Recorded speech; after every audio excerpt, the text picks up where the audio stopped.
So again, we're here in the middle of Oscar season, and nothing says Oscar contender than an amphibious creature getting it on with a mute woman.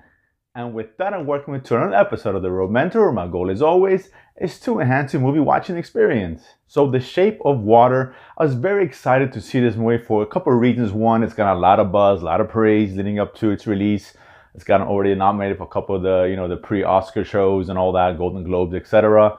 So I was excited and very curious about it. But more importantly, it's the movie directed by Guillermo del Toro, one of the most unique visionaries in Hollywood. And I don't like everything he does, but when he hits out of the park. So I was kind of curious what he does with the subject matter. And this movie is already being compared to Pan's Labyrinth. There's been people saying it's the best movie since Pan's Labyrinth, and I agree 100%. So for those unfamiliar what this movie is about, we have here a lonely woman played by Sally Hawkins. She's mute, and she works at this secret Washington, D.C.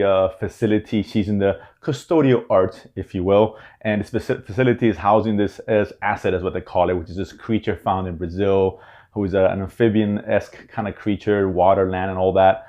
And they're poking and prodding and trying to learn its secrets. This takes place back in the 50s, so this is right in the middle of the Cold War and the race to space and to the moon. So they're trying to use this creature to, I guess, gain an advantage in the race, in the space race that was going on back then. This woman, she stumbles upon this creature, and she begins to develop a bond with it, starts communicating with it, eventually leading to her trying to help him escape. And amidst all that, they're being tracked down by the head of security facility, who's played by Michael Shannon, who is great as the villain in this movie. He's a perfect antagonist. He's menacing, relentless, and he's obviously trying to chase down and trying to kill the creature. And the best part is he's one of those villains that think he's doing it because he believes he's right. So it adds a little extra depth to a villain. It's really well done. He's great in the movie.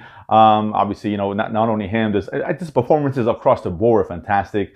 Richard Jenkins, who plays the next door neighbor, Sally Hawkins' character, he's fantastic in this movie as basically one of her only friends. Who ends up helping along the way. But not to be outdone here, this movie belongs to Sally Hawkins. She's phenomenal in this movie.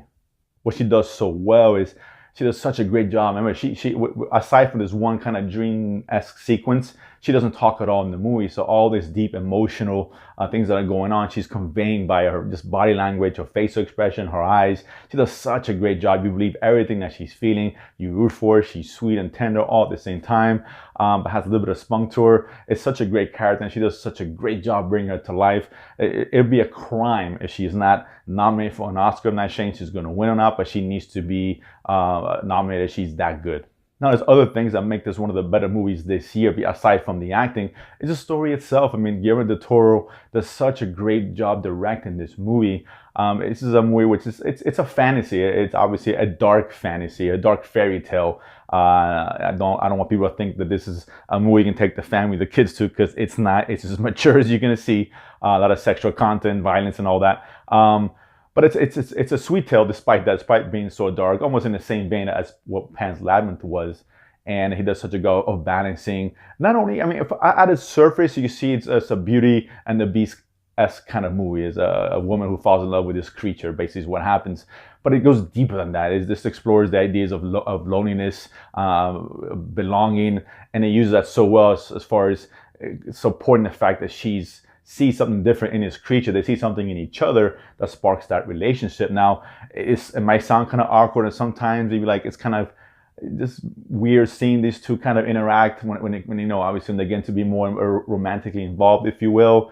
And under any other director, this would have failed. This would have been laughable. This is completely unbelievable. But Guillermo del Toro has his sensibilities about him, which makes him such a great and unique director, presenting this material in a way that you buy it. You buy into what's going on. You don't mind that this woman's falling in love with this creature. You buy right into it. You believe what's going on. You root for him, and it's really well done. Some of the scenes together, it's a beautifully shot movie. The way it's filmed, the color palette he uses, kind of this dark greenish color. It almost seems like everything's underwater, so to speak, and that's the kind of look that he's going for. And again, few directors could have pulled it off aside from Del Toro himself.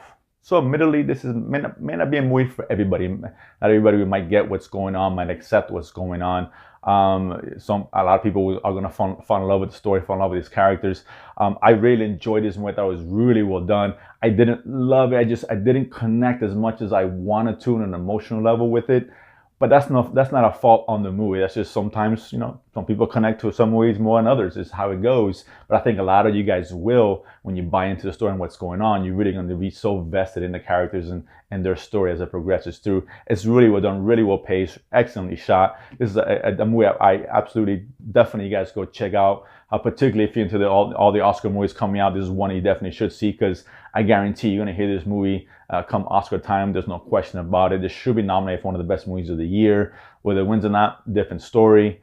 And again, if you just enjoy a good story, you go Torro, absolutely go check it out. If nothing else, at least try to watch it at home if it comes out on video before Oscar season. Again, you will hear this coming up. So, Shape of Water, you guys are going to check it out. Is this his best movie since Pan's Labyrinth? Comment below as always. And of course, don't forget to subscribe below and feed my need to go to the movies and talk about it afterwards. See you guys next time.